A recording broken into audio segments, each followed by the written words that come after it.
The last part of equilibrium. So this should be our part 4. We're going to talk about the reaction quotient, voltaic cells. Oh, and there's one more thing. We're going to also talk about solubility product.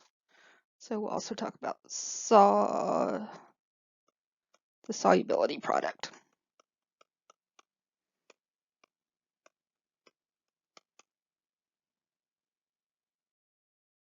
Okay, so the reaction quotient, Q, is a quantitative application of Le Chatelain's principle. It is determined using the law of massive action. You can use the concentrations or pressure values at any point in the reaction. Remember, K is only calculated at equilibrium. If our Q is less than K, then the reaction needs to shift right to get to equilibrium. If our Q is greater than K, it needs to shift left to reach equilibrium.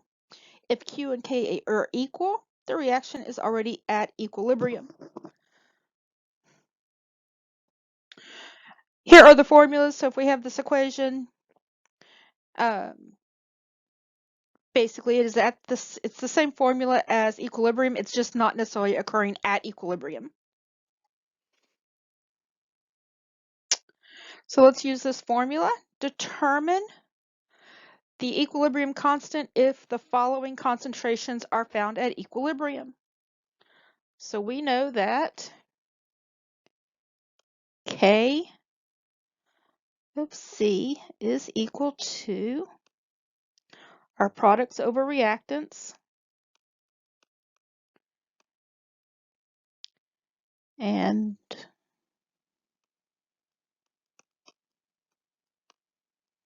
to the third.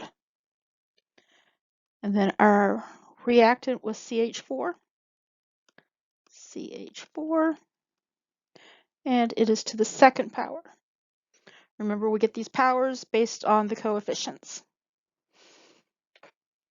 So now we need to plug in these numbers. So that is equal to CH4 is 0.0032 squared. C2H2 0.025 and H2 0.040 cubed. If you work this out, we wind up with 1.6 times 10 to the negative 6 over 1 times 10 to the negative 5.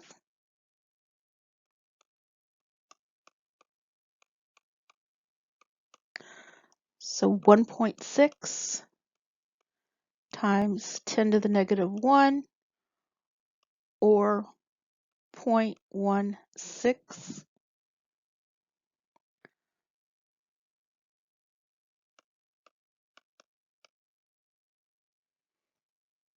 Okay, so that is how we do the equilibrium constant. So let's go to the next part. At testing, at another point, we had these numbers. So our Q is going to be equal to C2H2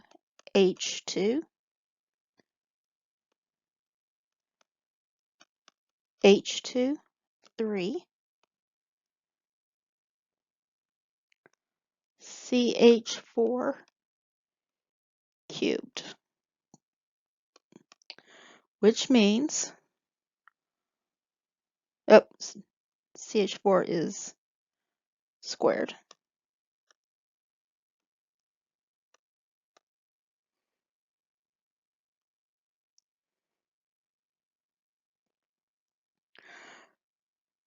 So we have 0.0055 squared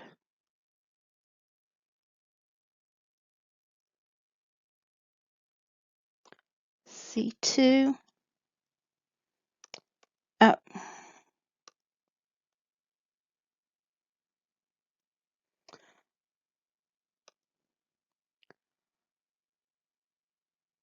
0.026 times 0.029 cubed is going to equal 6.3 times 10 to the negative 7 over 3.0 times 10 to the negative 5 is equal to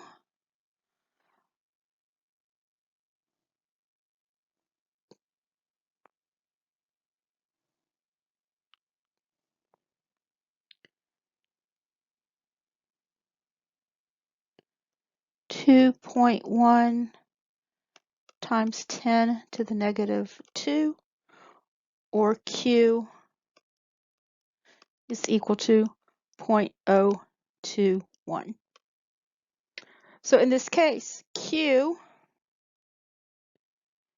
is greater than 16, or no, it's less than 16, 0.16. 0.021 is less than 0.16, so Q and K. So because Q is less than K, then it must go right and produce more products, and reducing the amount of reactants to get to equilibrium.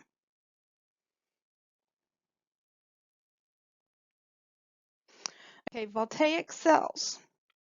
And there's not any math involved in this part.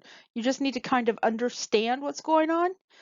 So the reduction potentials are always given at standard conditions, 25 degrees Celsius, 1 atm, and having a concentration of 1 mole. Voltaic cells are all very favored with an equilibrium much greater than 1. So if the reaction quotient were to become equal to the equilibrium constant, then the voltage of the cell would drop. So the best way to determine how a cell's potential will change if standard conditions change is to use Q. If Q increases, in other words, increase in concentration of the products or decrease in concentration of the reactants, it would cause Q to become closer to equilibrium. So the Q would increase, getting closer to equilibrium. If Q decreases, moves away from equilibrium, then an increase in potential.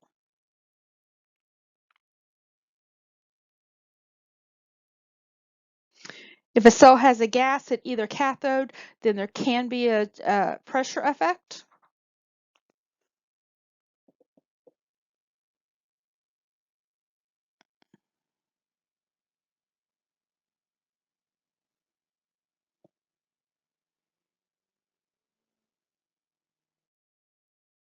Okay, so if we were to look at this equation, and this does not have my little symbols, forgot to go back and add them.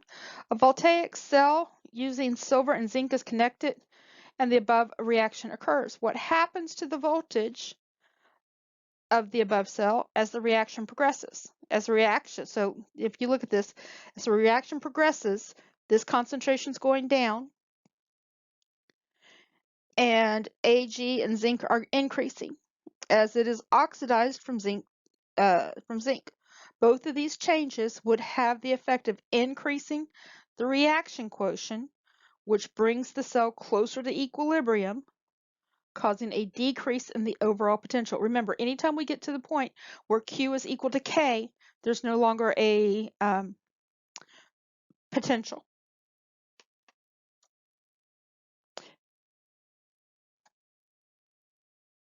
There is the formula. From what I understand, you will not be asked to actually use that formula for anything. You can just use it to justify an answer, but there is the formula. E of this is the standard cell potential.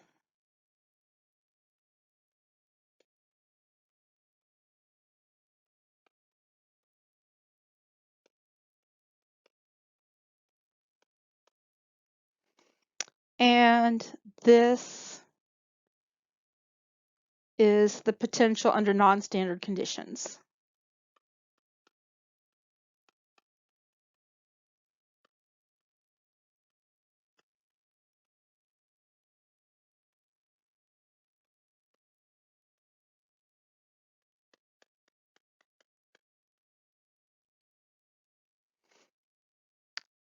Number of moles, temperature, gas gas constant.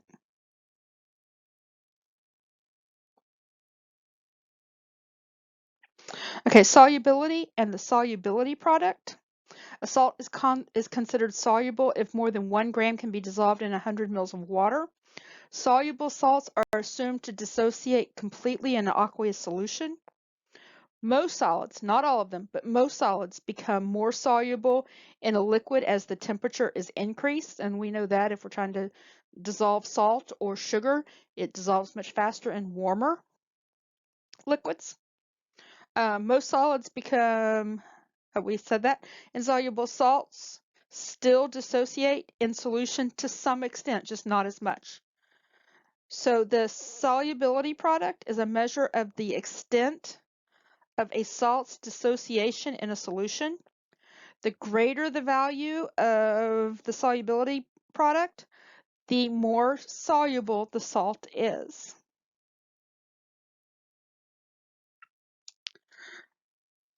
Here is our solubility expression.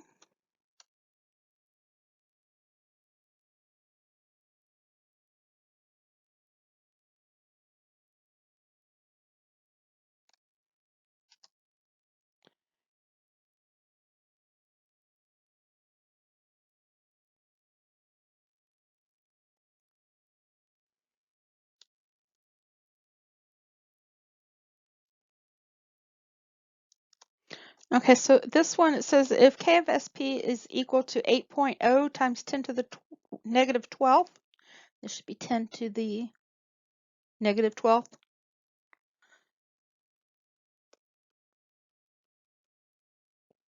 Determine the molar solubility. And so if we know that K of SP is equal to 10 to the negative 12, and we know that K of SP is equal to AG plus squared,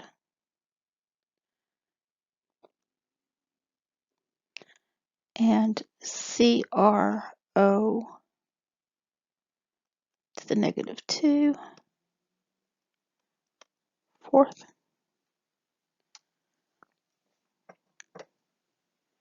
Okay, and we got this squared from right here. So we know that K of SP is equal to 8 times 10 to the negative 12 is going to be equal to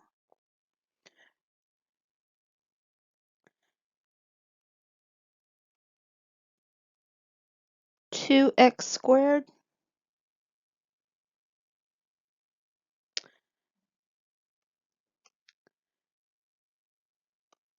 times x.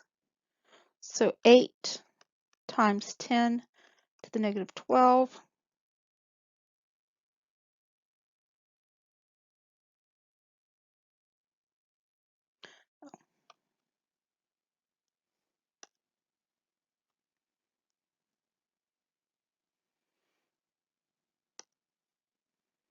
squared, the whole thing squared, is going to be equal to 4x squared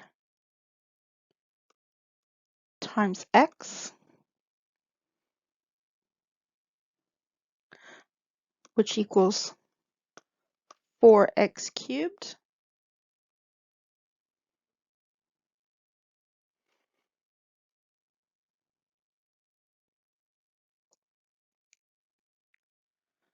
So the x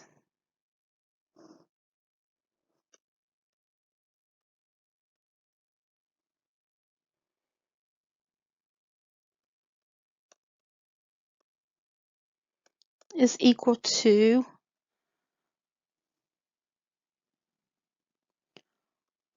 1.3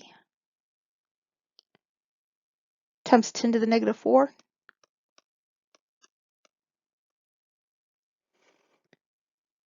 And the 2x, or the silver,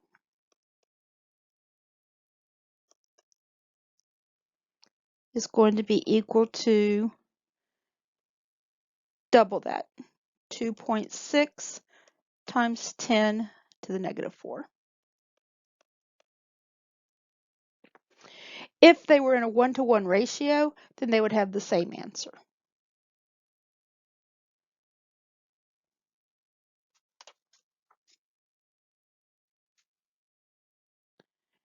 And that should just about cover the end of equilibrium.